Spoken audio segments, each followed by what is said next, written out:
Yo, what's going on, y'all? Welcome in to Snaps, your daily college football podcast. It is Thursday. Is it the 27th? October 27th. October 27th. What the hell happened to the month of October? What the hell happened to this college football season? Are we in like week 9 at this point? You know what? We're going to focus on the positives. And the positives are that it is a Thursday, which I don't care what place you live or what your job is. Thursday is essentially the start of the weekend, okay? You can do anything on a Friday. So you can get as wild and irresponsible as you want tonight. And I don't care if you got school, you got work, you got whatever. Just push through it on the morrow, right? And then Saturday, you're going to recover with some college football. And we're going to get you set for some recovery. Okay, we got our best bets coming out tomorrow. But today, we're counting down the top 5 games of the week. Very excited. But before we go any further, allow me to introduce the very good-looking, stunningly white-teethed, and quarterback sister quarterback, Aaron Murray. What's up, dude? How you doing? UGA, great. Aaron Murray, what's up, man? You completely blundered that. As you continue to blunder the name of the game in Jacksonville, you just don't learn, T-Bob. It's Georgia. I'm looking at the chat right now. I know you did it on purpose to piss me off. What are you talking about? Georgia versus Florida. Georgia. Yeah, Georgia. I'm like super excited for it. World's largest cocktail party. It's gonna be freaking awesome, dude. It's like Rob D. My dog's almost time to party in Jacksonville. Like, who in here isn't excited about Florida Georgia this Saturday? Actually, you know who isn't? Ryan Brumley. Not on our top 5 games of the list. What gives, Brum? Speak for yourself. Wait, is that another TV show? Are we allowed to say that? 22.5-point spread. I don't make the rules. FanDuel makes the rules. Shout out FanDuel. Promo code SNAPS. Yes. So before we go, by the way, I think I read that's the first time that it was maybe either team or maybe just Georgia, like the largest spread of the past 4 decades. I think it's like 14 to just give you an idea of how off this year's Florida Georgia game is. But before we go any further, shout out FanDuel Sportsbook. Download the FanDuel Sportsbook app.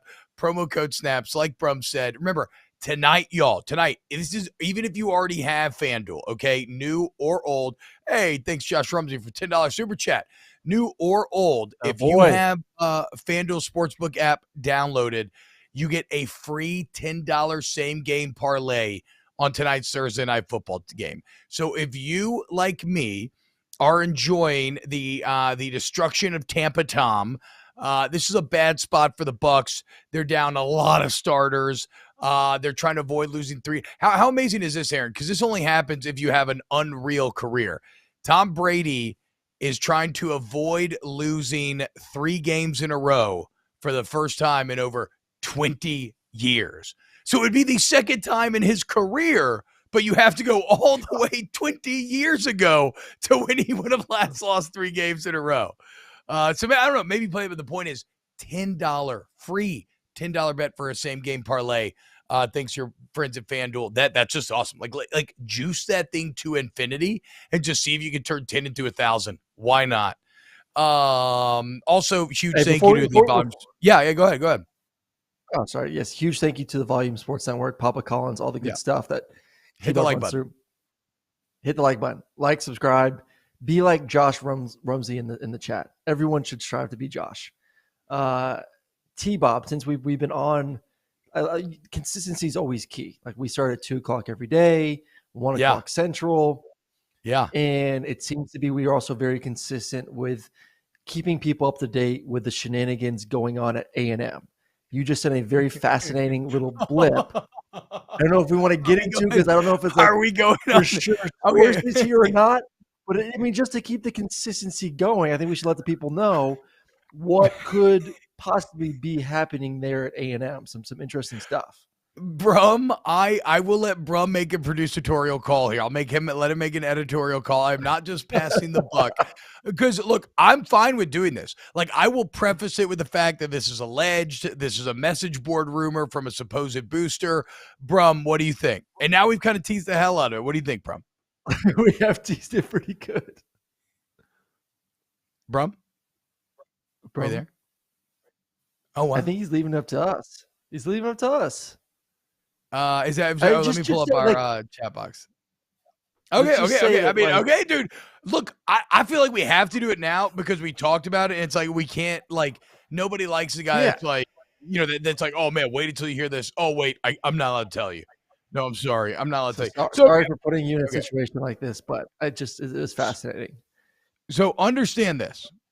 This comes from a guy called Fearing the Spear on Twitter, who is obviously an FSU fan. FSU fans hate Jimbo Fisher.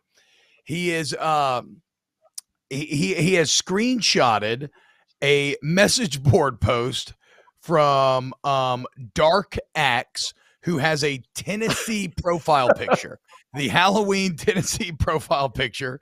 And it is titled From an A&M Booster. Okay, so this is, I mean, take this with the heaviest grain of salt. Of salt. This is pure message board fodder right here, right? But these are kind of the fun things that start to happen when stuff starts to go bad.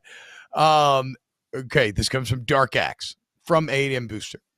The story that I'm hearing from a big booster is that Jimbo and two of the players got into a melee after the game. Jimbo came into the locker room and saw two of the now suspended players eating candy and laughing. He confronted them, asking them about their loyalty and their focus when they just lost. One of the kids was pouring candy into the other kid's hands, and he ran over and smacked the candy out of one of the players' hands, and then it went nuts. Punches were thrown all around. Everyone was separated. Then two of the now suspended players were in the corner, fists up, and Fisher told them to get out, and they refused to leave. It was like a huge standoff.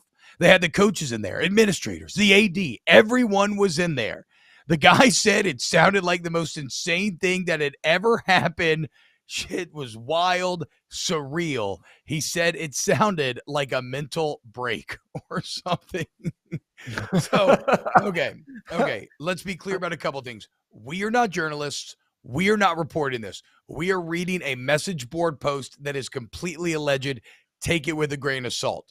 Now, that said, that is not actually that crazy of a story. Like not in the context of what is going on with Texas A&M right now. Like, I can absolutely see a coach walking out of that locker room and getting pissed with guys farting around and grab ass and eating candy right after you just got embarrassed. Like, that's... And it's not like Jimbo doesn't have a history of blowing up at players at different programs. And I'm back. Bro, it's a hell of a time to finally miss producing part of the show, as we have run wild with message board rumors. I hop off to take a call from my boss for 2 seconds, and you guys have, you're like kids in a second grade classroom, teachers out of school. We can do whatever we want. So the first response is from a guy, Cliff Stoll, on Twitter, and he's talking about FSU. He says, I used to work for, or no, maybe he was talking about, he was talking about wherever Jimbo was in 2017. I guess maybe, is that A&M? That's A&M by that point. He says, I used to work for the team back in 2017. I remember him, talking about Jimbo, trying to fight Nittany Murray for running a wrong route. Then he canceled practice and walked off. Derwin brought the team together and finished practice. So like Brum kind of talked about there's been plenty of rumors swirling. I mean, I've heard stuff from LSU that Jimbo has kind of gotten into it with his players at times. So I don't know if that A&M thing is true or not. It sounds like, look, the only part that maybe causes me to doubt a little bit, they talked about the 80. They talked about everybody being in the room. That's a lot of witnesses. So it feels like this story would leak out in a couple more ways. That maybe causes me to doubt it. But the fact that we're even entertaining it and the fact that these stories are even written is that those facts in and of themselves are a commentary on just how bad it is right now, dude. Oh, it is bad. No, I agree. Like, I don't think it's crazy that Jimbo, because I've been in locker rooms like that where there's always those guys, freshmen, young guys that didn't play, that are goofing off. They're not taking it as seriously as the starters are. Coach comes in there, gets hot. Even some of the players come get hot. And obviously those players who are showing their immaturity get defensive, and there's pushing, there's shoving, there's yelling. Like, locker rooms after a game, we talked about it a little bit yesterday with Texas, and not seeing the fight song after the game. Like, after you lose, it ain't happy go lucky. Oh, we'll go next week. Like, no. This isn't the NFL. Like, the NFL is different. Like, the NFL, like, you lose a game, it's okay. Like, you can bounce back, you're fine. Every game is so precious in college football, of being able to make a bowl game, making a conference championship, making it to the playoffs, all that, like every single week is uber important. So to lose a game, frustrations are high, but once again, there's always those jokesters. There's always those immature kids. Once again, those usually that aren't playing, that are goofing off, and I've seen it plenty of times. So if it did happen, I wouldn't be upset with Jimbo if he went over there and said, "Hey guys, stop effing around," and knock the candy out of their hand. So if that was true, I don't think it's that big of a deal.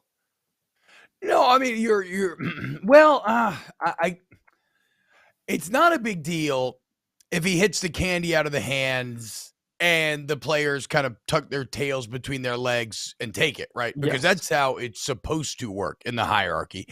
It is a massive deal if they fought back and if punches were thrown and if it devolved to the point where they were refusing to leave the locker room when Jimbo was telling them to leave the locker room.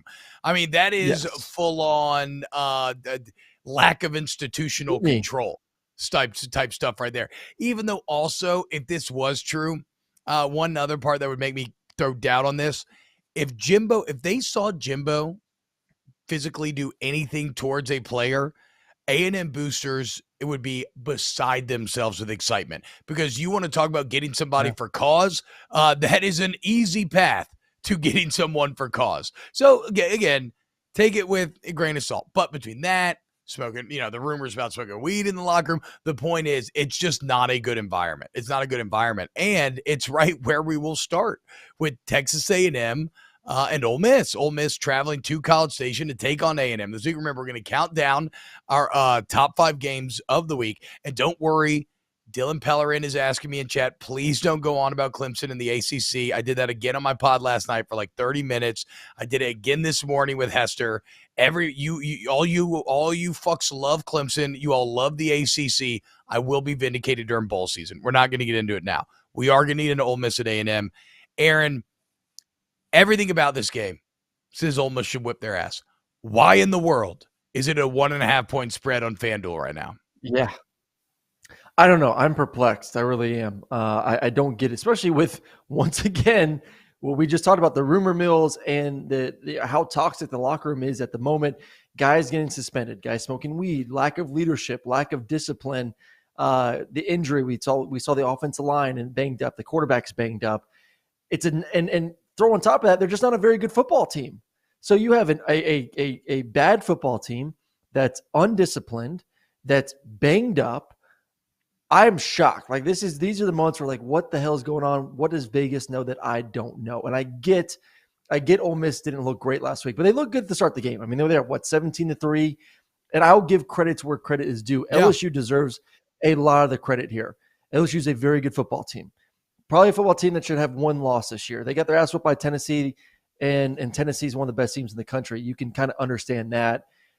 But LSU is also, I think, a very good football team at home, hostile environment, a lot of factors going in that direction. So I still think Ole Miss is good.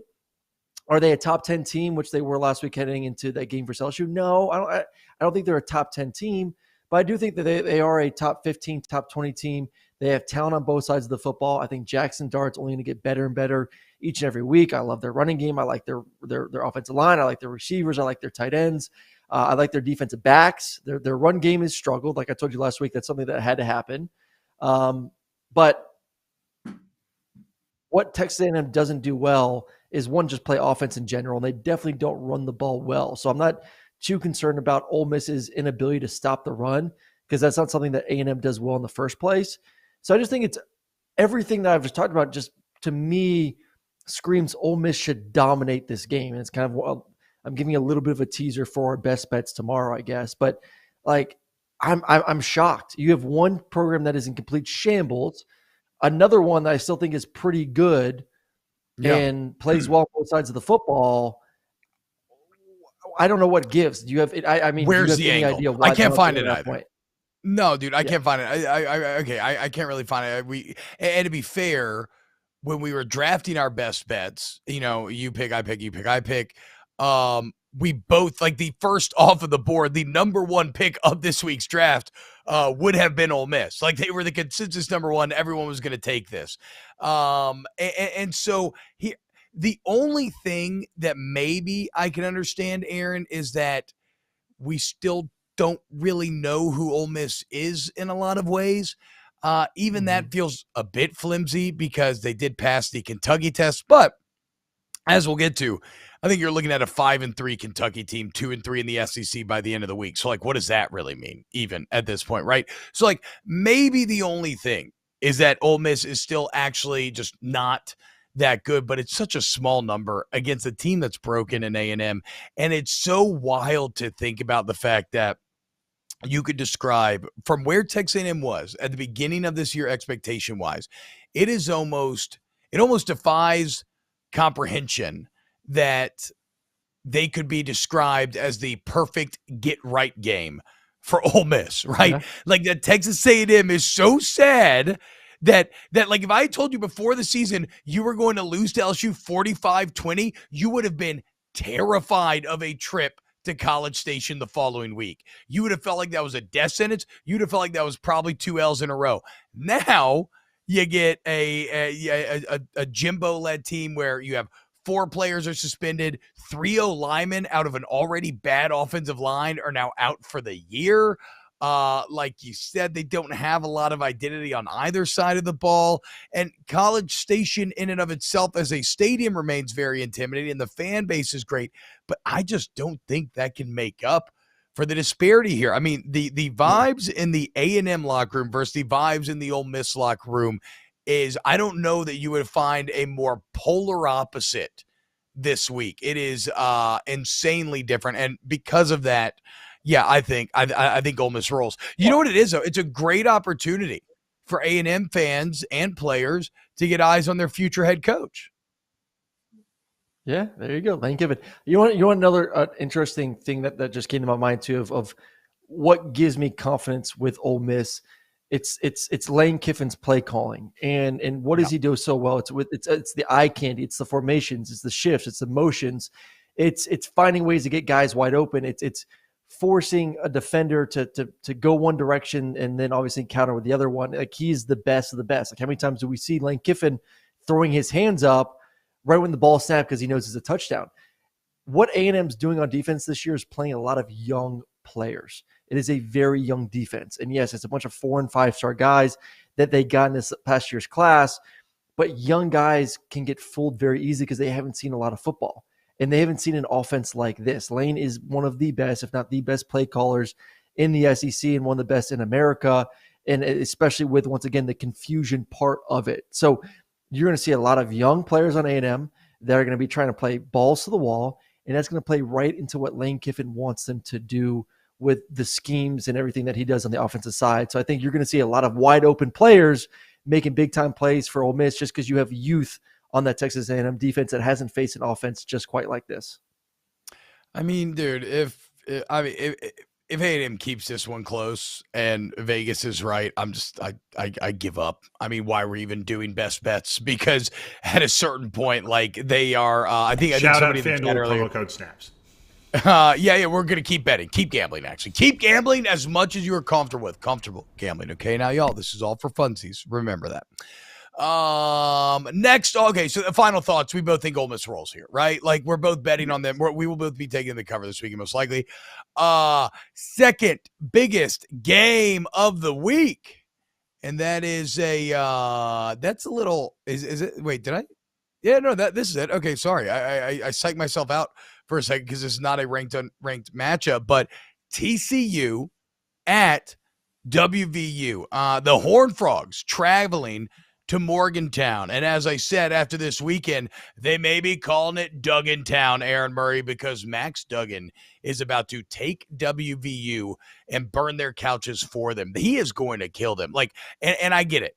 You're telling me, T-Bob, this is a classic Akbar game here. Yeah, you played 4 ranked opponents in a row of your TCU. You got more ranked opponents on the other side of this thing. This is a classic overlook a bad opponent. But the problem is, TCU's on one of those magical runs right now, and they're doing it through the quarterback position. And I believe in Max Duggan. If he could survive the onslaught of the last couple of weeks in which they went down in both games, only to find ways to pull it out, and OT against Oklahoma State going down 28-10 to Kansas State, coming back and winning that game by 10, he can survive a West Virginia defense that is dead last in the Big 12, giving up 38. per game. So I think TCU, don't overthink. I think TCU is gonna take care of business this weekend. Yeah, I'm with you. Just don't overthink this game right now. This defense is atrocious. You go back, Texas had their way with them. Baylor was kicking their butt, and Baylor, which still pisses me off because I had Baylor with the points in that game, and Baylor's starting quarterback goes out with a targeting call. He gets hurt. He's not the one who's targeting. He was targeted. Yeah, he's knocked out of the game. He was having like the game of his life before he got hurt. I'm just going to pull up his stats right now. He had 326 yards and 2 touchdowns in the first half before Blake he got Shapen knocked out did? I mean, what? Yes, for Baylor. Yeah, they were rolling. I'm sitting there watching. I'm watching. My wife's like, "Why are you watching Baylor versus West Virginia?" I was like, "Cause I got a little bit of money on the line for this one," and I was feeling pretty damn good. And then he gets knocked out, and West Virginia ends up actually winning the football game. But they just goes back to the point of their defense sucks. Then they go versus Texas Tech and get blown out 48-10 last week. It's a bad defense, regardless if it's at home or away. And I agree with you. TCU right now is playing with a lot of confidence. I think Max Duggan is a guy that is just a tremendous leader because he understands that he's not crazy talented. Like he's not this incredible NFL prospect. What he's doing is just sheer win, determination, guts, all of that. Like he wills his team and even his own performance to another level. And to me, that's a guy that understands like I can't take a week off. Like I just can't go into a game thinking that my straight up talents are going to get it done. Like I have to be essentially locked in every single moment. So to me, that gives me confidence that this team goes in there versus West Virginia on the road and is uber focused and ready to go. Yeah, and even if you look at what West Virginia does well defensively, well, they don't really do anything well, right? But their biggest weakness is through the air. They allow 305 per game, second to last. They've given up 39 pass plays of 20 yards or more. You're talking about 108th in the country. Speaking of Aaron's wife, y'all, we put together. I mean, I already knew this, but we just hit it today. Aaron's wife is named Sharon Murray, and he's Aaron Murray. So it's Sharon and Aaron Murray. And I would like to thank Sharon Murray for sharing Aaron Murray with me every day here on Snaps. It's wonderful. Horn frogs roll. Josh Rumsey in the chat said TCU should have lost. I agree. TCU, you could make a case. Should they have, probably though? Should have lost. Can you say, if you go down 28-10 and you win 38-28, can you say should have? That feels a little disrespectful to a pretty beast comeback. But you understand the way they lost. That T-Bob, like Kansas State was rolling, and then Adrian Martinez goes out. No. They rolled. No, they rolled. Yes, but they still rolled with Howard. So like Martinez and Howard were a bit of a wash last week. Jake Rubley came in there. His first pass was the interception. He literally threw it straight to a defender. You're like, oh my God, this is why you're a third string quarterback. Like the game was drastically changed once your second string quarterback came in, or your third string quarterback came in there. So that was a problem. I mean, so, yes, look, Howard ended up Oklahoma throwing State, a pick as well. Howard came out hot. He did start to cool up. But the game was they were at that point.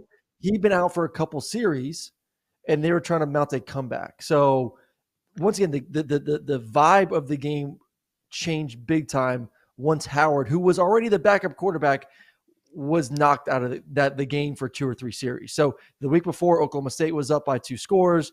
They ended up crapping the bed there in the fourth quarter. So yeah, but it goes back to the crap in the bed. At a certain point, we got to give TCU. Give some credit to TCU for. I said at a certain point, you TCU. It can't be Oklahoma State some kooky stuff. But that door, you still have to walk through that door. Nobody's mad about getting a couple breaks. Everybody gets breaks. I agree. Like, I'm not going to accept that Oklahoma State shit the bed and Kansas State shit the bed. No, at a certain point, I'm going to give the Horned Frogs some credit for finding a way to get it done. And I Max think Duggan, like you said. Yeah, I think they're a good football team. I'm not saying they're not. I'm just saying that they're not elite. And this goes back to our conversation we had yesterday about who deserves to get into the playoffs and who doesn't. Like right now, you can't tell me that TCU would beat Tennessee on a neutral site, that TCU would beat Georgia or Alabama on a neutral site, or even Michigan on a neutral site. Like it's just the Big 12. I know you love them this year and you think it's a great conference, and it is. No, they don't have the elite teams. They're just all solid as hell. It's a competitive conference, but it is not an elite conference. They don't have an elite team. They have a bunch of good teams that can all compete, and it's really entertaining to watch. But they do not have a team, in my mind, that can play in the same field consistently with the big boys. I mean, look, you're probably right there, but then we're getting into a very deep philosophical question of, well, then why play the season? Like, if TCU goes undefeated through that conference, even if we know that they would not be favored against maybe even like the top 5 teams in the country, why play the season if you're going to just going to tell me that it didn't matter? Because they played 4 ranked teams in a row and they beat all 4 ranked teams in a row. And you can tell me, oh, they're not ranked now, but nobody plays that games. Okay. Nobody does. What are your ranked wins at the end of the year? 4 ranked teams in a row. When it mattered, ranked teams go in a game with extra belief, even if they end up being bad. They got more ranked teams coming up. I don't care if you think Ohio State would beat them by 1,000,000. Like, at a certain point, it's got to be what you earned. And if they can somehow finish out this run, they earned it. And you can call this a trap game. I don't think it is. Like they said, they worked too hard to mess it up here. I don't even think they're going to have to squirt blood this weekend, okay? I think they're going to handle business in Morgantown. Shout out TCU. Even though, I don't know, we didn't even mention JT Daniels once. Anything to say about your boy, former Georgia quarterback, the man who benched that little punk Staquavius?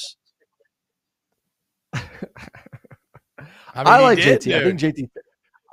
I think JT is uber talented. I think JT is going to be playing or have an opportunity to play on Sundays. He just doesn't have the team around him. You can't put it all on your shoulders. You don't have a defense. His mindset in his West Virginia offense is like, we have to score 40 points a game in order to win. And that's just, they don't have those type of guys that can do that. Like, I like Ford Ween on the outside, but they're not built for shootouts consistently. They're just not a good football team. Like, having a good quarterback, I wouldn't call him an elite quarterback. Having a good quarterback will not mask all the issues on that football team. Yeah. And we've seen it all year long. The problem with JT Daniels is he's just kind of got a weird look a little bit. I don't know if it's like the thickness of the eyebrows or something. Just something about his face has always looked a little off to me. I do like him with it. I know Brian Harsin, JT Daniels, and I know a lot of y'all are watching and you're like, who's this guy to talk? His chubby and his mustache doesn't connect with his beard. I get it, guys. I get it. You can come on my face too. That's okay. I'm not upset about that. But I am going to give you my honest opinion of these faces. Come on my face? No, I said come at my face. I said come at my face. You thought you said come at my face. Don't check the tape. Don't check the tape. There's no need to check the tape, okay? Because you cannot do that, to be painfully clear. Aaron Murray, you are pretty good looking, so I don't know. I do like that picture of JT Daniels sucking toes, though, because I want my quarterback to have a little freak in him. And so I think that plays well. Aaron is getting no end. Sharon, this is not the type of sharing that I had in mind when I said thank you for sharing Aaron with me. It's a little too much, okay? I don't need any of that. Yes. Okay, I think Andy J in the chat nailed it. JT Daniels looks like a villain on that Outer Banks show on Netflix. Yeah, that's like pretty damn accurate right there. And yeah, Rob D, I agree. I remember that WU Pitt game from earlier year. If they didn't drop all those balls, they probably win that game. All right. Hey, Aaron, you know what I love even more than some good face talk? Turtlebox. Turtleboxaudio.com. If you got the speaker, go ahead and bust it out. Mine is still at my house because I use it constantly. What it is a outdoor waterproof Bluetooth speaker, y'all. And when I tell you this thing bangs, it gets so freaking loud. Like, I don't know. I guess I don't really know even how. You just got to trust me. It gets incredibly loud, but that's not the cool part. The cool part is it's super portable. It's very sturdy. The battery life just doesn't die. I charged it once. I have yet to have to charge it again. And I've taken it golfing. I've taken it to the local theme park in New Orleans around here with the kids. I took it tailgating. I take it everywhere. When I bike around the neighborhood at night with the kids, go look at Halloween decorations. I have it on the bike, bumping Disney tunes. It is such a cool product. Like I said, it's waterproof, survive the weather, outdoors, whatever you want to do. It's got great handles where you can tie it down onto like an ice chest or something. And right now, use the promo code SNAPS at turtleboxaudio.com. Promo code SNAPS. Not only do you help the show and show the promotion is working, but you get $20 off and you get free shipping. Now, it's a great product, right? And so you want to pay for that great product. If you really want to go all out, you buy 2 of these things, and it's incredibly easy to pair them up in speaker mode, and you have it sounds like thousands of dollars worth of surround sound equipment thanks to your 2 Turtle Boxes. So the T and T-Bob stands for turtle. Y'all probably never knew that. Shout out Turtlebox, turtleboxaudio.com, promo code SNAPS. Aaron, have you got to take it on the golf course yet?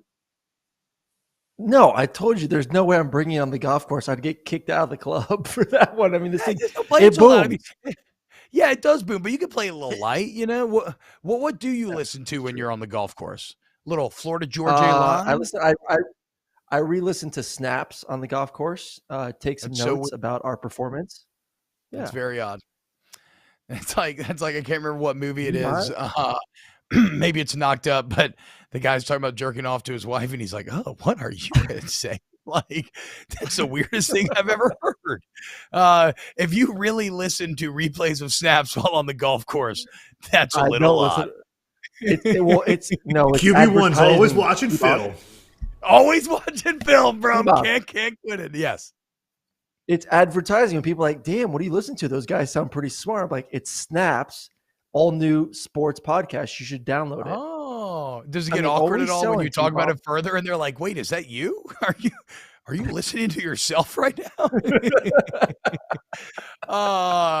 Next on our top 5 games of the week, we got Kentucky at Tennessee. And I gotta say, this is an awful spot for Kentucky. And I know some are going to try to tell me look ahead spot. Again, I'm applying a lot of the same logic to TCU and Tennessee. Okay.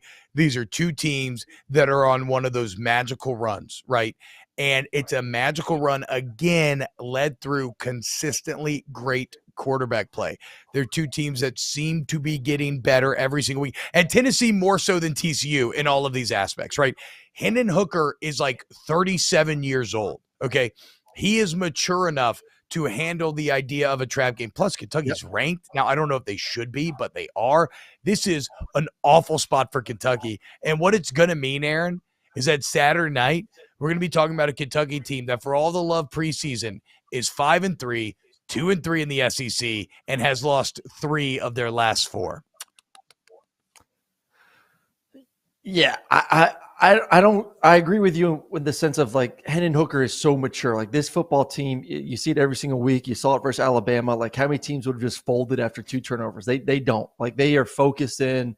Plus they got those badass uniforms. They're at home. The crowd's going to be juiced up. So I'll give you this. Like I don't think it's not going to be a look ahead game for Tennessee. So I don't want people to say that if it's a close game. So I'll give you my reasons why Kentucky can make this a ball game and why. Give me the reasons because I'm not seeing it. Give me the reasons. Well, I think I'm not going to give the reasons why. I'm going to give the things that Kentucky must do, which they're capable of doing, just at a more consistent rate, in order to get to get the cover or most importantly get the win for them. They have to run the ball like they did last week versus Mississippi State. 239 yards rushing last week. That's a type of team that we are accustomed to seeing with Kentucky and Stoops. Run the football, dominate the line of scrimmage. We haven't seen that this year. Was that the turning point? Was that finally the moment where like, oh my goodness, this is the offense that we thought they can be and have what we've seen in years past. So they got to get going there, which is going to be tougher than maybe you think because Tennessee's strength is more of stopping the run. And the more I was thinking about that, the more I was like, okay, well, I wouldn't say they're elite. It just you don't think they're elite. Wait, you don't think they're elite at stopping the run? I think they're. I mean, I know, but I get it. They get out to leads. Teams have to throw the ball, but teams have to pass the ball. But I'll check the average. Like I want to say that they're actually still like there's no great disparity in the attempts per game that they're facing. Let's see. Yeah, yards per carry. They're holding teams to 289. They're second only to Alabama in the conference. They face. They face 31 rush attempts a game, which, to be fair, Georgia's actually first on the list. They only face 25. Kentucky faces 29. Tennessee 31. But no, dude, I think I have given myself over to the Tennessee rush defense. I think they are an elite rush defense. Really? Yeah. I think they're obviously. I think they mask. Because you compare it to the defensive backs and how bad their secondary is. You're like, the rushing defense is so great because you're comparing it to the second half of the defense. Like, they're very good. I just think if Kentucky plays the way they did versus Mississippi State, I think they can get that run game going. So that kind of goes into the second point, time of possession. Can you dominate the time of possession? Kentucky is second in the SEC with 34 minutes of possession per game. But time of possession means nothing to Tennessee. Everybody keeps Tennessee off the field. They don't give a damn, dude. Yeah, but Tennessee's done their I think you could even go higher for Kentucky. So Kentucky's averaging 34 minutes per game, running their type of offense against defense or against teams that aren't Tennessee. I think the goal is, can you get closer to 38 minutes of possession time? Can you steal 2 possessions from Tennessee? Can you steal 3 possessions from Tennessee? They could possibly do that. I would not be surprised at the end of the day, we look at time of possession at the end of the game with how fast Tennessee goes and with how methodical Kentucky is. If it's 38-22 or even greater than that to Kentucky, that's what Kentucky needs to focus on. Dominate there. I like their receivers. I think their receivers are uber talented, from Robinson. Brown's an absolute beast. And Will Levis has to have a great game. He has to take care of the football. And he has to me, feel like he doesn't have to be Superman. That's, you can mentally trick yourself in a football game thinking that, hey, I have to match Tennessee's offense. I have to match Hendon Hooker. And we've seen Will Levis get in trouble in games past because of that and throw some turnovers, throw some interceptions. So he has to just play within himself, take care of the football, dominate time of possession, get it close to 40, and maybe they can keep this thing close. I still think Tennessee rolls. I would take Tennessee with the points here, but I'm just saying those are things that Kentucky must do in order to give themselves an opportunity. Okay, so you are taking Tennessee to cover the big number, though. So I get it. You're just kind of putting a devil's advocate argument together here, because I agree with you. I mean, they're in Knoxville. The uniforms, everything about this is a bad match. Like Kentucky could win time of possession 40-20 and lose the game 40-20. I don't the second Kentucky goes on a 10-minute drive and settles for a field goal, and then Tennessee goes 2 plays, 80 yards, touchdown. It's gonna feel awful to be a Wildcat. What is interesting to me is I don't have any hope that Kentucky's going to be able to run the ball. Their offensive line hasn't been good anyway this year. I don't think they stand a chance of running the ball. The only chance I feel like they have is the Will Levis factor, right? Because that's actually how they've been having the majority of their success this year. We do know if this Tennessee team has one great weakness, even if the secondary is improving, the pass defense remains a problem. And so maybe there's a world with, like you said, not Levis playing outside of himself, not going to go stride for stride with Hooker, but effectively moving the ball through the air. Maybe they manage to keep pace. Again, I think we both don't see it. I think Tennessee absolutely rolls Kentucky this weekend, and it's not on my best bets, but I will be taking Tennessee to cover the big number, 12.5, whatever it's up to. Is it 14.5 now? No. I'm thinking of it's 11.5. I'm thinking of Ohio State. Yeah, it's 11.5. That's getting up there. Which you're such a little Penn State boy, but we'll get there. That's the number 1 game of the week. Right now, it's time for the number 2 game of the week, and I'm talking about this is the Horned Frog Loser Bowl. As you got a little Oklahoma State versus Kansas State, both having lost to TCU in consecutive weeks, and it's a fascinating game in that the winner of this game, Aaron, could very well decide who makes the Big 12 championship game. And there's still a lot of football left to be played, but this could decide if TCU runs this table. This could decide who gets a second chance at them. And both teams feeling like we should have had them. We were the better team. We shit the bed. Okay, well, prove it by winning this week. Who you like? It depends on who's healthy. I mean, both these teams are banged up. I talked about Kansas State and the position you need most right now. We saw it hurt them last week. The quarterback spot. Are we going to see either of those guys out there? We're going to see Adrian Martinez at his full strength running the football, which he's been absolutely electric this entire season. that is a little bit worrisome. And then Oklahoma State on the other side, they are a shell of themselves from the beginning of the year, hurt, banged up on both sides of the football. So it's kind of hard to judge. So I'm not aware of this. Who is super hurt on Oklahoma State right now? Do you have names? I know their that secondary, Spencer Sanders is dealing with stuff. Spencer Sanders is dealing with stuff. Their safety from last week is out, and their secondary is already pretty bad as it is. Yeah, I mean, guys banged up front. So like they're already bad, and now you're losing a starter at the safety spot. That's not where you want to be. No, see, to me, that's like a how much worse can you get, right? I mean, like if I already have I have a bum leg, I can't walk. Okay, you take a couple toes off. What does it really matter? Like maybe I walk a little worse, but I was never fast to begin with. We're good to go, dude. You tell me when you're facing your defensive line at LSU in practice. Yeah, what was the drop off from going the ones to the twos? Well, during my era of LSU football play, probably not a lot. Maybe when you probably had to go down to the 3s and the 4s because like the 1s and the 2s would both end up in the NFL the majority of the time. But yes, the point stands, right? You're making a bad situation worse and your biggest weakness worse. So and Aaron, if there's because like I actually really like Oklahoma State in this matchup the more I start reading about it, but I am terrified. I am terrified though of that Oklahoma State defense. Like to go from being so elite last year to so bad this year completely boggles the mind. But then again, I don't know if K-State is ready to take advantage of a bad secondary necessarily through the air. Certainly the fact that Adrian Martinez's status is up in the air, and I know Will Howard played well last week, but he even got banged up. And look, Kansas State's 5-2. They're a solid football team.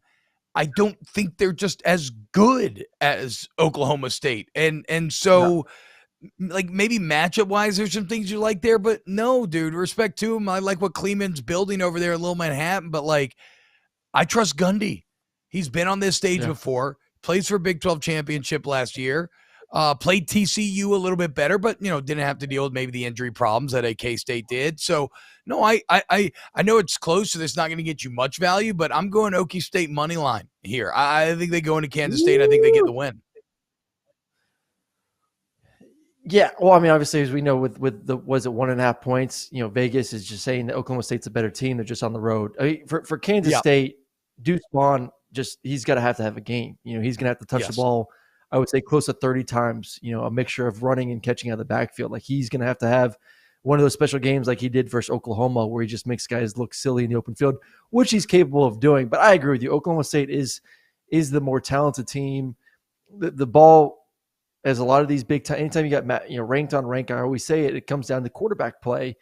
If Spencer Sanders plays like he did last week, accurate, takes care of the football, plays big in the big time moments, then I give Oklahoma State the nod here. But two, he's just like Kansas State's quarterbacks. He's a little bit banged up and he's been dealing with injuries this whole season. So I will give the slight nod to Oklahoma State. Probably not going to put money on this one just because I don't know who's going to be on the field for both guys come Saturday. But I would lean, if you put a gun in my head, I would lean to Oklahoma State with the money line too. Spencer Sanders, they're really relying on him this game. He's throwing the ball 37 times a game this year.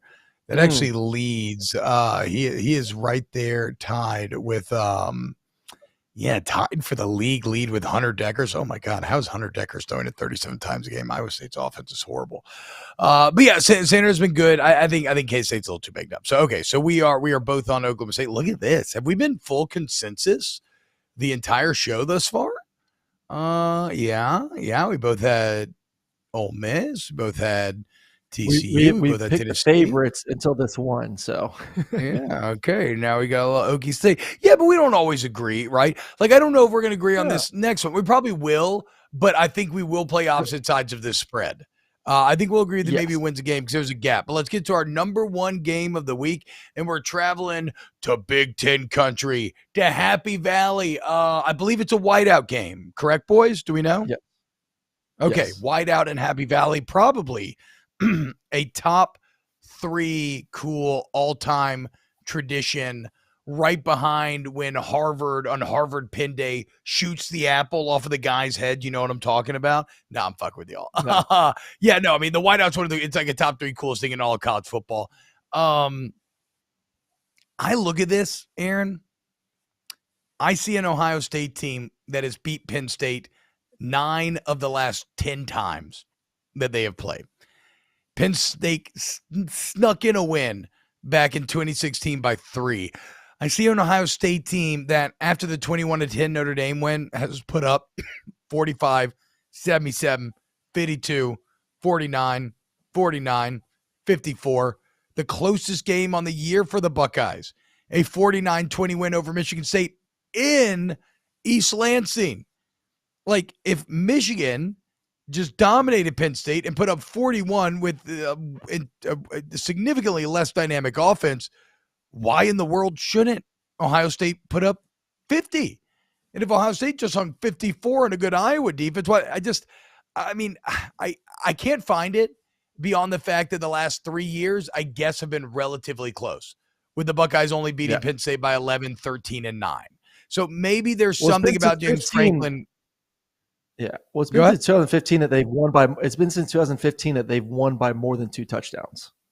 So wow, that just goes more to the spread, than anything. Which is what's the spread at 14.5 right now on FanDuel? 14.5, which 13.5. I think it might start at 13.5. I loved it. 14 in the hook's a little more sketchy for a whiteout game. I could support that. Yeah, but also, bro, I don't trust Sean Clifford at all. As far as I can throw him. And I'm old now. And I don't lift a lot. I got AC joint problems. Like, I don't think I could throw Sean Clifford very far. So so help me out here, though. You said right before we started recording that, like, you think Penn State, and I don't know if you're talking about spread or what, but you think there's an avenue to Penn State getting it done. Give us the avenue. All right, so this is the avenue. So I went back and looked at Ohio State's 2 losses over the past 2 seasons. So last year versus Oregon, and then last year versus Michigan. What did those teams do well in order to get the win versus Ohio State? I'll go to the Oregon game first. Oregon ran for 269 yards and held Ohio State to 130. Michigan last year ran for 297 and held Ohio State to 64 yards rushing. And I know this may sound crazy, but what you have to do is you got to keep Ohio State to be one-dimensional on offense. You got to slow down the run. Don't let them be able to do both. Force them to throw the ball 45, 50 times in the game. And I think Penn State's secondary is more of a strength than their rushing attack or their rushing defense. So I would kind of, rely on those guys like Porter on the back end, play a little bit more man, play a little bit more single high, force Ohio State in the 3rd and long situations if they want to run the ball early on 1st and 2nd down, and see if you can, maybe get a couple 3rd downs that go your way, get a couple field goals instead of touchdowns on defense. That's how you do it. But I mean, that's the recipe. Ohio State doesn't lose a lot, but based on what we've seen, it's you better run the ball, you better eat up the clock, and you better make them one-dimensional on offense. That's going to be the key for Penn State to make this a game, which they can do. I mean, the whiteout, like you alluded to, is one of the best environments in college football.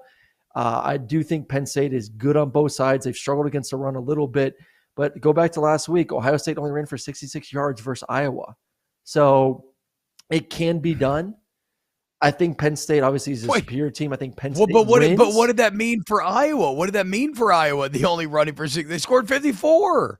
It meant nothing. Yeah, but I think the difference is Iowa Iowa sucks on offense. Like Penn State or Ohio State just kept getting possession after possession and field position after field. Like it's 2 different things. Like Penn State's not great on offense, but they're far superior than Iowa on offense. So like that's the big kicker there. So I think Ohio State wins the game. I think Penn State covers the number, though. I do. I think Penn State covers the number. I think Ohio State wins. I think Ohio State wins by 2 touchdowns. I think they win by 14. I like the hook. If it got to 14 or under, I would roll with Ohio State. But that extra hook, I'll roll with Penn State. Okay. I think Sean Clifford's turnover is going to end up causing an Ohio State cover in this one.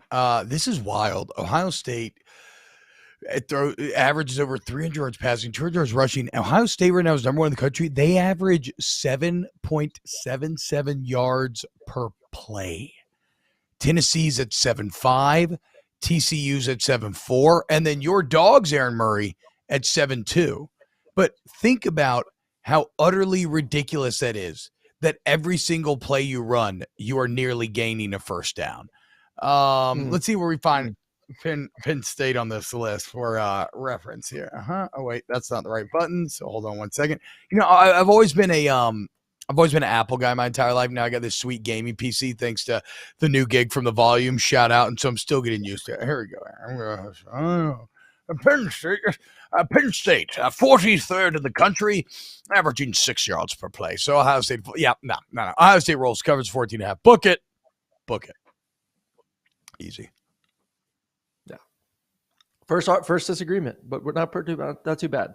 But if you want to make some money this weekend, tomorrow, snaps, picking our top 3 games, just follow everything I say. 14-10. That's all I got to say.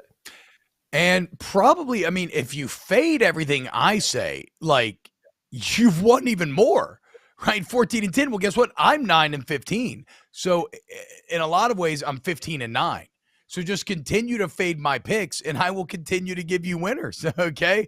Fade me, and ye will be rewarded, even at a higher rate than if you follow Aaron. Just to be fair, that's math. Hey, Andy J in the chat.